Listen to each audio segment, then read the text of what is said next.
Science-based strength training.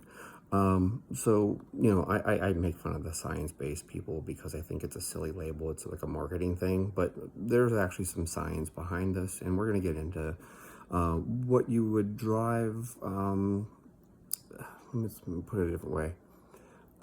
If you were to take the science literally and exactly as it's written, how would you apply that to your own training? Now, I'm going to start off with something from Charlie Francis, which, this is not really science, but it is.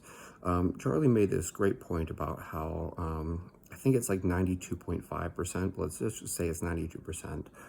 If you are running at a speed slower than 92% of your max speed, you're not training speed anymore.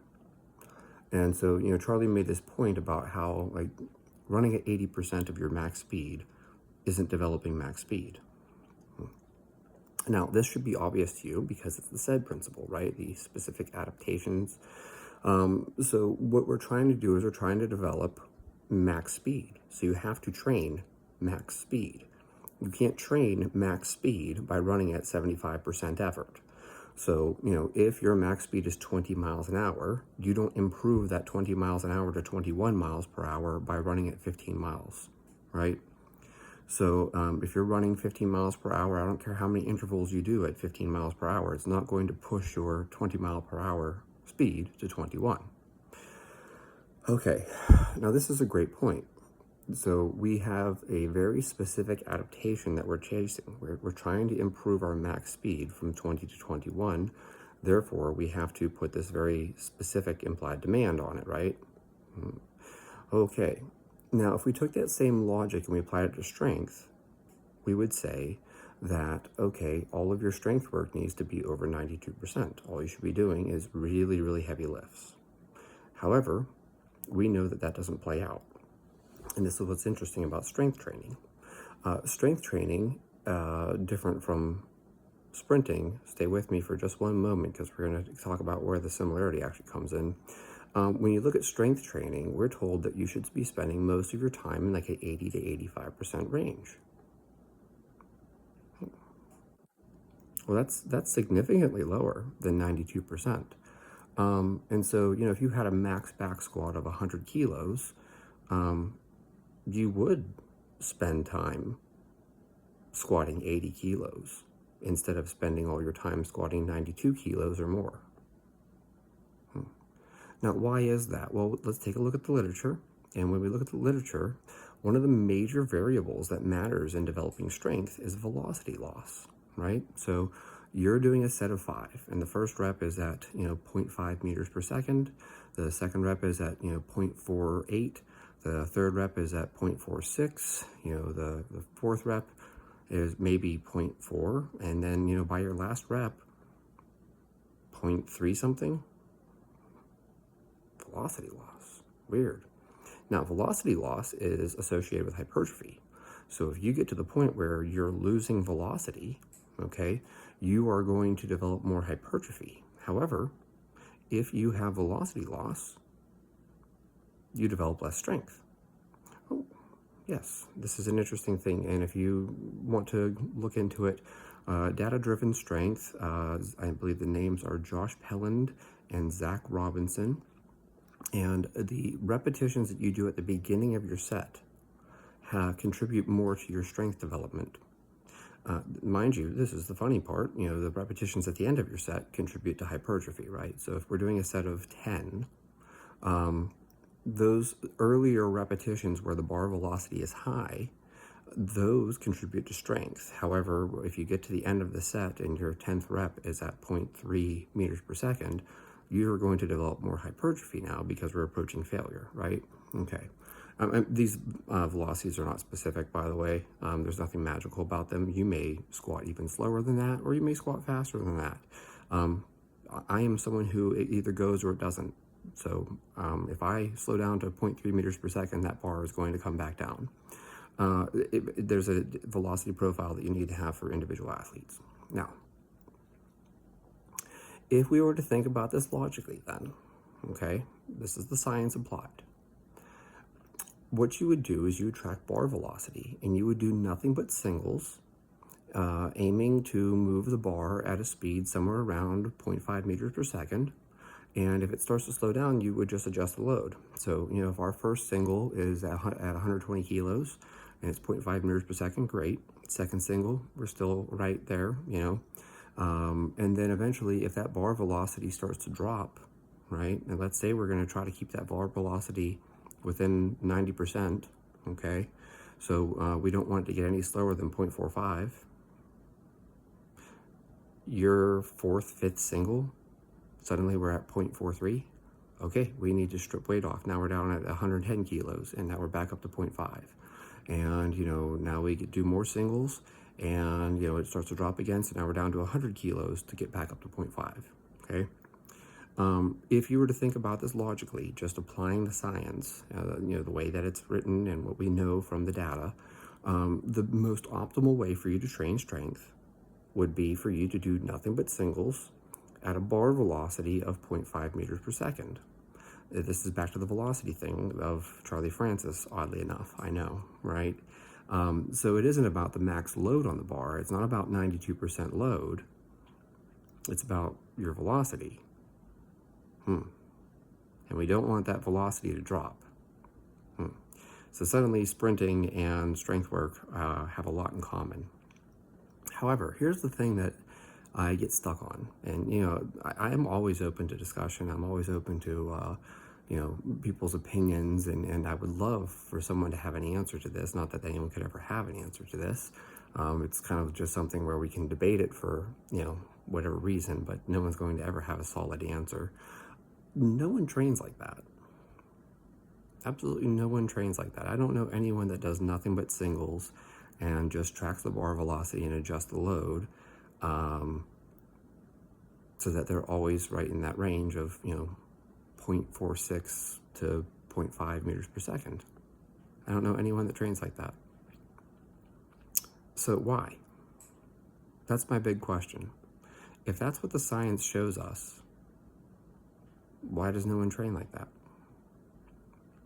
Now, this is not to be negative, because observation and experience tells us a lot.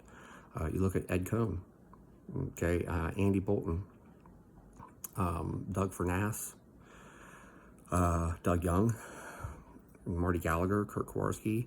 Trying to think of more names that would fit into this list, but they all did sets of 5. That was their big thing, sets of 5. I think even Mark Philippi had a program that was a lot of sets of 5. Sets of 5. Bill Starr, sets of 5. People think Rippetoe came up with this. Rippetoe is very open and honest about the fact that he got it from Bill Starr. Mark Rippetoe learned this from Bill Starr. Glenn Penley. Yeah. Glenn Penley liked to use a lot of sets of 5 and, not for explosive lifts like snatches and cleans, but, for rows, squats, pulls, deadlifts, etc., presses, sets of 5. You look at Dan John's program, Easy Strength, 2 sets of 5. You'll find a lot of programs out there. There are 2 sets of 5, 3 sets of 5, 5 sets of 5, whatever it is, sets of 5. It's very common. At the same time, we have other people like Doug Hepburn, who did singles and triples. You do triples until you plateau, and you switch to singles, and then you do singles until you plateau, and then you do back to triples. It's a very simple method. It works very well. I believe Paul Anderson mostly did singles and doubles. I don't feel like there's a right or wrong way to train. However, there are probably better ways to train, right? It's like the Soviet squat literature. They had 3 groups, one group squatting, very low reps that were very heavy, one group that was squatting moderate reps that were, roughly around 0.5 meters per second, which was roughly like 80% for sets of 5. And then they had another group that was squatting lighter, and I can't remember what that was, if it was like 70% for sets of 10 or if it was 70% for sets of 8, but whatever it was, all 3 groups made progress. It just happened to be that the middle group that was doing, sets of 5 with roughly 80% made the most progress. So all 3 groups make progress. It's not like there's a wrong way to get stronger. All of them work. One of them produced more results in less time, or perhaps more results in the same amount of time. This is the thing for you to think about then. So if the most optimal way to train is by this bar velocity and paying attention to velocity loss and doing singles, Why does no one train that way? And the thing for you to think about then is the experience part. When we look at the strongest people, what do they all do? Now, one thing you'll see across the board is that they're doing relatively low reps. I mean, we're talking sets of 5, sets of 4, sets of 3, okay?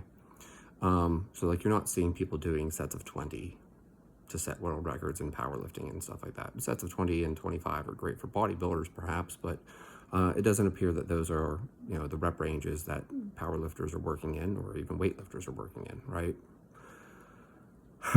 So all of this kind of pulled together at the end here, okay?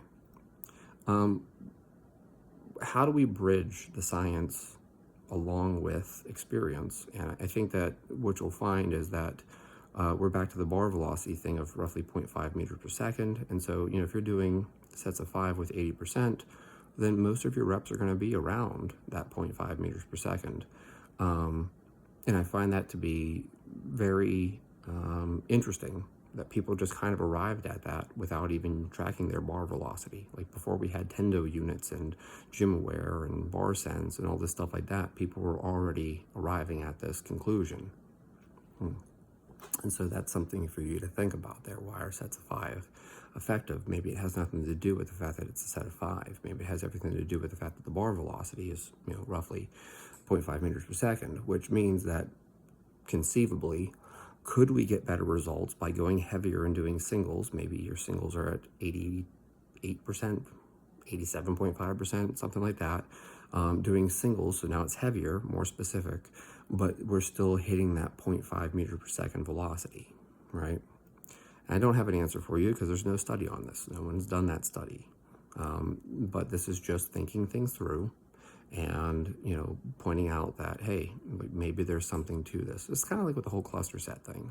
When you do cluster sets, you actually get better results. Why? Well, because the average bar velocity is better. There's less velocity loss. So, quality beats quantity, right? So this is the thing, though. At some point, your strength will max out, and then you'll have to build a bigger muscle, so you'll need to do blocks of hypertrophy. This is the catch to everything, right? So, if my muscle thickness is X, then at some point, I can't get any more neurological adaptations out of that same muscle, so now I have to build a bigger muscle. So that you'll still have to come back to the whole thing of doing hypertrophy blocks and then doing strength blocks and maybe even doing power blocks and stuff like that to maximize your ability to recruit muscle. But at some point, you can't recruit any more muscle, so you have to build more muscle. You have to build a bigger engine. I got a V6, I've maxed it out. Now I have to go to a V8. I max that out. I have to go to a V10, V12, I'm just making this up as if your body works like an engine. It doesn't, but conceivably, we go from a 3-liter engine to a 3.2-liter engine, right? So we just keep building a bigger engine and then maxing it out again. So, that's the way you're going to get strong in the long run.